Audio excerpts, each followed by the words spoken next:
Hey guys, welcome back. So it has been consistently above 50 degrees for the last couple nights, and in the forecast we're going to stay above 50. I think one night we might dip down to 48, but that's okay. That should be okay for our tomato plants because those are the ones that like to have the temperatures above 50 degrees at night. We've been hardening everything out outside, and they seem to be doing real well. We've seen some pretty significant growth. Now we are going to top off our beds, and one of the last videos I kind of talked about how we just ran out of compost to fill all of our center beds and get everything situated. So I went back to Stoney Island, picked up another yard of Purple Cow compost. We're going to top off all the beds, dump the rest in the back of the garden, just on the outside of the wall or the fence, and we may just to figure out what to do with it, we may toss in some pumpkin seeds or something back there and see what we can get out of it. Now, once we get all the beds filled, we're going to come and pick out all of our seedlings that we're going to use in the garden. We do have a kind of a plan all mapped out, so we're going to pick 2 or 3 or whatever we need for the variety and get those into the beds today. Water them all in. So we have a lot of work ahead of us, and we're going to get started.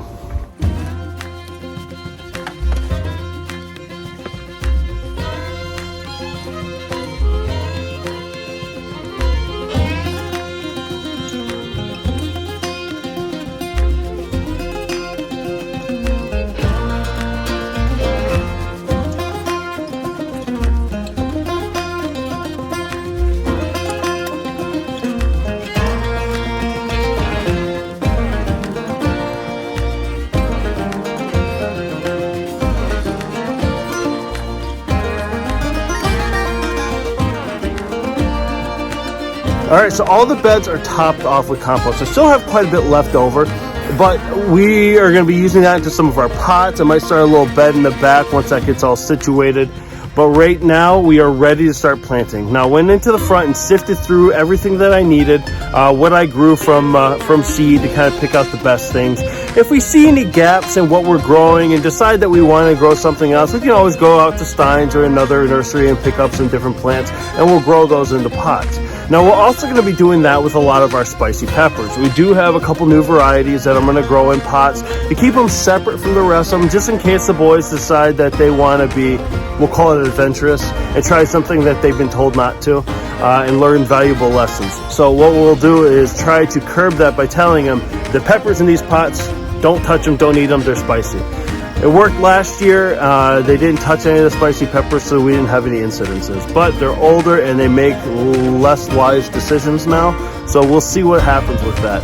But we're going to use our guide here that we created earlier in the year to kind of map out where everything's going in the garden. We're going to use this to start planting everything out and lay everything out that's going to go in the different beds, organize it in the proper spacing, so we do not have the problems that we had last year with spacing, where we had overcrowding and issues. So we're going to start that right now.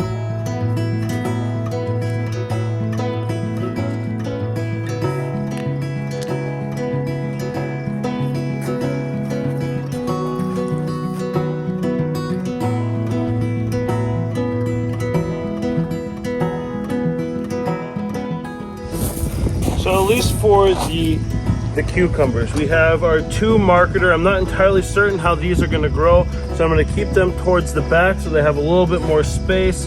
Now we're going to contend with our beans or our peas.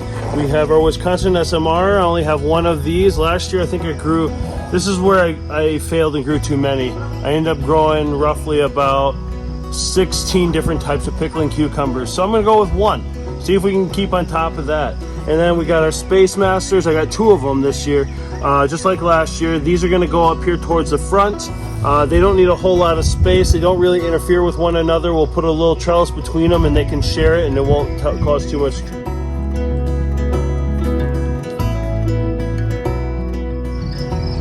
Now for spacing, we have our sweeties here that we're going to use the trellis, and they get pretty big and kind of overtake. So what we'll do is we'll continue to train this to go up our trellis, and that way the boys can pick the small cherry tomatoes off the trellis. Now the money makers are very similar. They can grow 6-foot vines. So with 6-foot vines, that'll easily stretch them all the way to the outside, to the other side where we have beans coming up. So they'll meet in the center. So this will be able, we got 2 of them here to use this trellis, and then we'll move it up here. Now with that in mind, those 2 should be pushed out. So we shouldn't have much contention much competition here in the center. So we have we have our tomatillo, which I know gets pretty big, so we'll be trimming that and being very cautious on how that one grows. But with that as well, we've got 2 different types of Romas, our Napoli and our Romas, and then our paste tomatoes and our San Marzanos. These are kind of the ones that we're really hoping for. These are the specialty Italian tomatoes that are used for pastes and sauces. We really want these to thrive more than any of the rest because I'm really interested in see how these go. But then we also have our Amish paste tomatoes. Again, this is another variety we're really excited about. Hope that does really well. It's another Roma variety that is very low in seed and the gelatin in the center.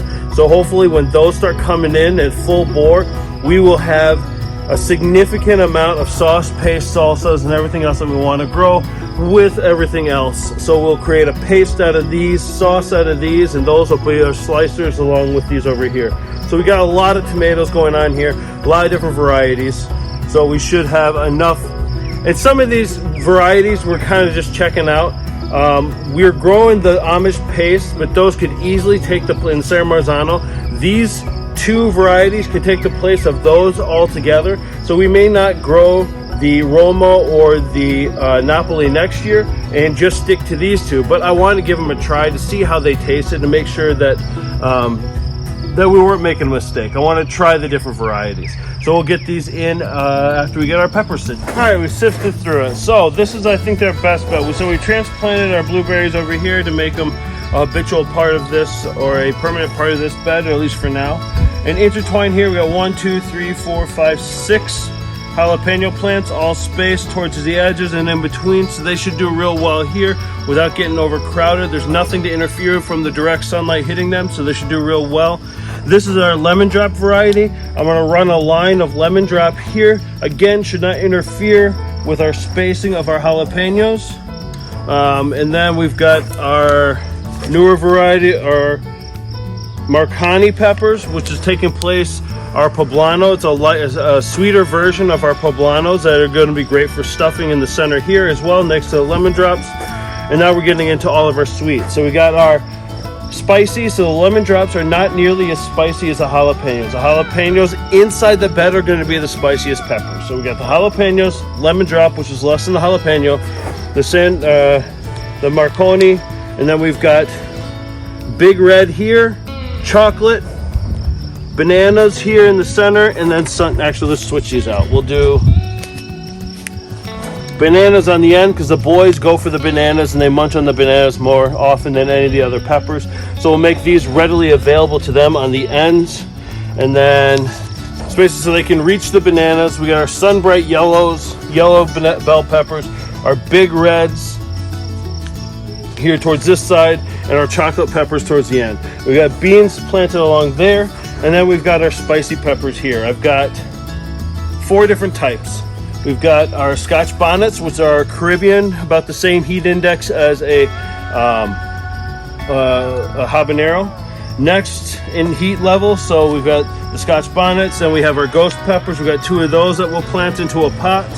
And then we've got our, and this is the point of contention, which one's hotter? We got our Carolina Reaper. We got 1 of those this year, and Dragon's Breath, which was given to me by a friend. So we're gonna grow these. This one isn't in the Guinness Book of World Records like the Carolina Reapers, which was just unseated by Pepper X as the hottest pepper in the world. This is touting that it's just as spicy or spicier than the Carolina Reaper. So we're gonna give it a shot. We're gonna grow each one of these. Those are gonna be in pots, more than likely in this corner over here. Once I clear all this out, the pots will go over here, and that'll be our little spicy pepper area. So the boys will know to stay away from that area and stay away from those peppers. So that's all that we've got. We've got everything out. There was one more thing left into the cart, and that is spearmint. This is not going to go into the ground. I don't want this to spread, so I'm going to grow this into a pot, and we'll put it someplace along the side or the center to give it a good opportunity to grow and a lot of room without ever spreading out into the grass or anywhere that we can't control it. So I started laying these out without ever actually talking about it. We have this is right in the beginning. These are our different types of eggplants. We got 2 different types, and we got 2 of each. We've got our long purple eggplant and our black beauty. So we're planting 2 of those, 2 in the front, 2 in the back, kind of stagger a little bit so they have enough room to grow.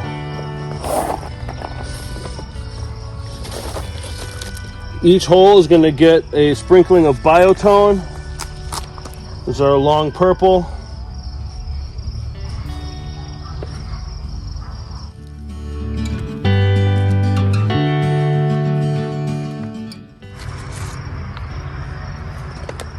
These are our black beauties.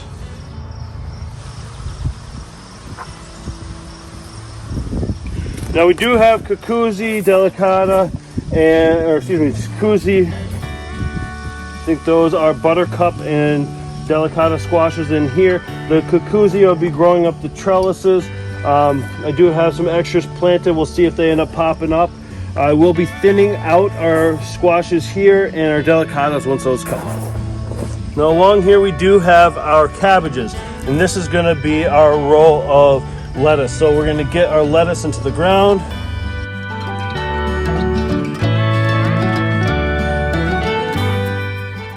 Zucchini is planted here, and this is our basil. What we're going to do is kind of pick out some of the basil and just plant a row of it here.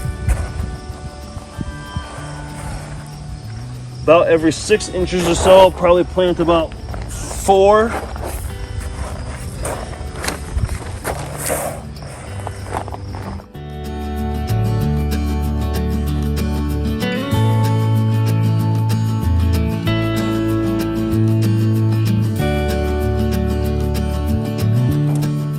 So this last one's either going to go to Griffin's garden or it's going to go, we'll find a place for it.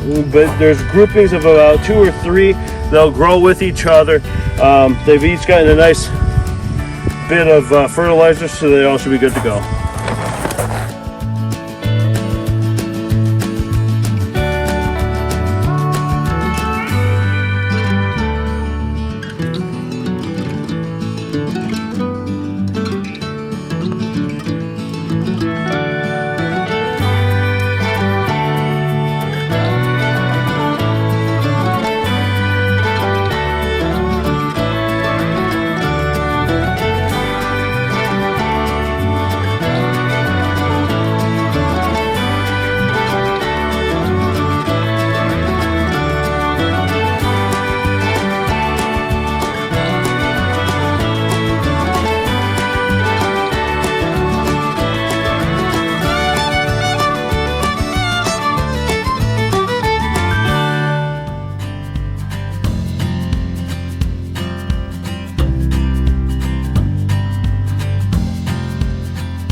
Couldn't exactly do it with a lot of small ones, but with a bigger variety like this that's doing really well, what I'm going to do is I'm going to strip off the last couple leaf sets towards the bottom.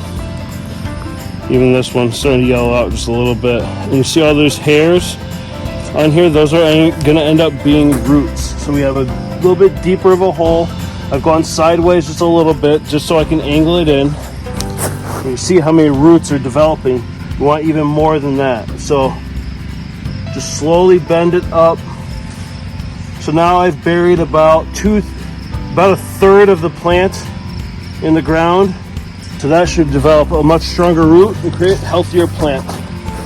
Same thing going with the sweeties. This was our Wisconsin 55s.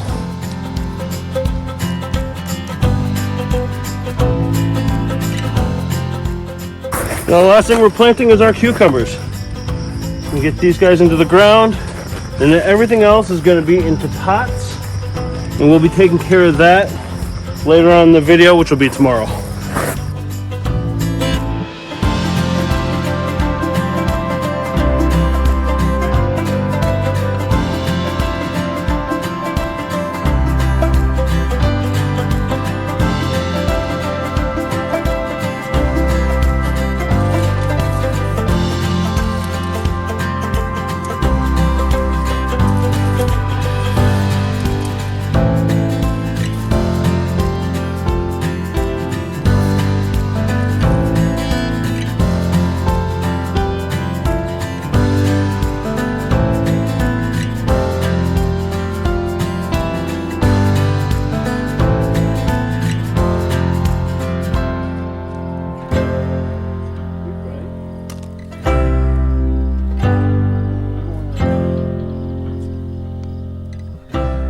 Alright guys, so that is it. Everything is in the ground and ready to go. Now we hit every single one of these plants with a little bit of biotone, a little slow release starter fertilizer. And from this point on, once a month, we're going to be adding garden tone, which again is another slow release fertilizer that should continuously feed the plants the rest of the season, especially once they start showing fruit. Now, if you have any questions or comments about what I put into the ground, please leave them in the comments section below. Follow us to see the development of how everything grows and how our new spacing strategy works out for us. Thanks for watching. We'll see you soon.